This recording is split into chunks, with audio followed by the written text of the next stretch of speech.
Okay. What is Informal? Let's just get that out in the open. Informal is a collective of experts in hardware design and development. So that's anything from R&D, concept generation, marketing, making your thing, selling your thing. We have a network of really, really smart and talented folks around the world now. And my job is to put together excellent teams of folks and have them work on cool hardware. Ooh, sounds kind of boring. How do you get out of bed every day? I know, right? Every day's different. It's crazy. I'm a professional whack-a-mole player is what I kind of say. It's just every day's different and put out fires and attack things. So what was the inspiration to start it? Yeah, so we're 8 years old. I guess 9 years old. 9 years ago, I was at a company, full-time product design engineering, working on really cool live streaming video cameras.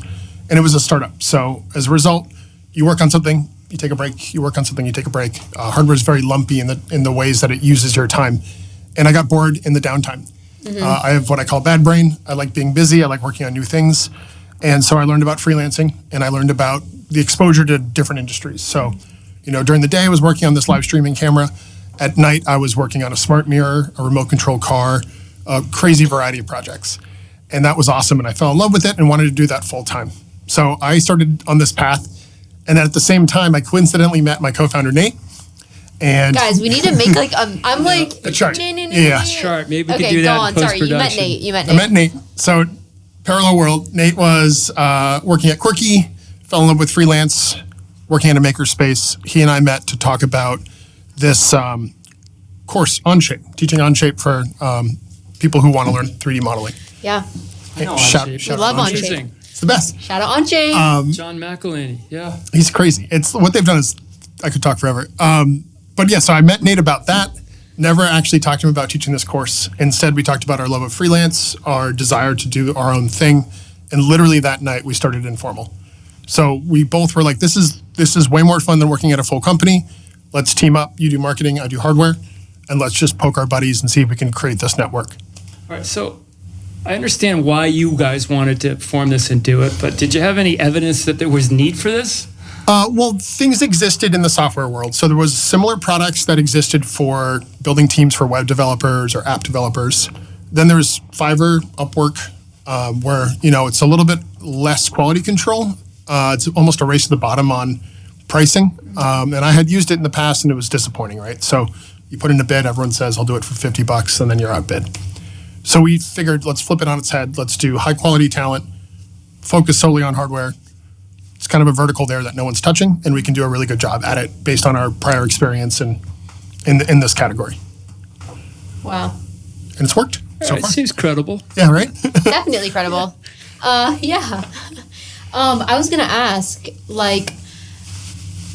so you had this network before starting Informal, because a huge part of Informal is the network. Mm-hmm. And so was it you and Nate both saying, hey, we both have these networks, it's going to work? Or was there a risk of all right, we know some people, let's do hardware?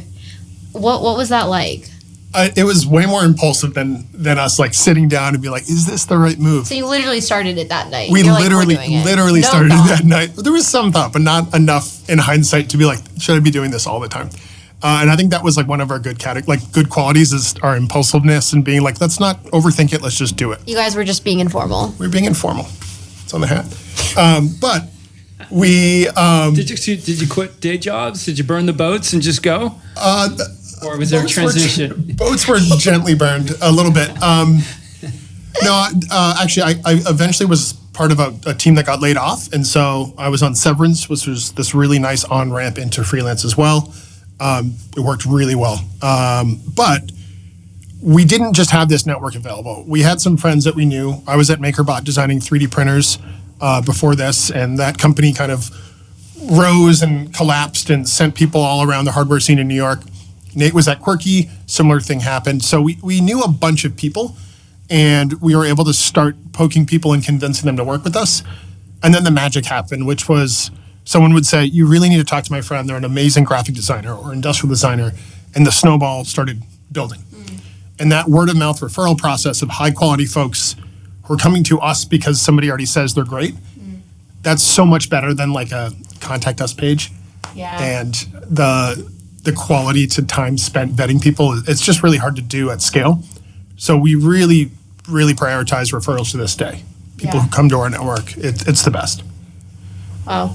And have you always been entrepreneurial? I know that kind of sounds like a silly question, but you're so into hardware, like you're an engineer at heart, but I think it's super rare to have an engineer who's also this entrepreneurial. Like, has it always been that way? No. I'm trying to think. I took startup jobs. I think I've been a little bit more ambitious than other engineers tend to be. Like, we as a people are very like myopic and like risk averse. But I got my first internship in Burlington, literally knocking on the door of the design firm and showing them a Ziploc bag of 3D prints, saying like, I want to work for you. And he was like, come on in. Like, so I guess to some degree that did help. A little bit of hustle culture. A little bit of hustle. Right? Yeah, it definitely works. I think it just like overwhelmed him and he couldn't say no. Yeah. But it worked out. So yeah, I guess more than average. I would say Nate has been really the like this is the way to go. He's been setting the vision. He has an amazing idea of where we're going and where we're going to be.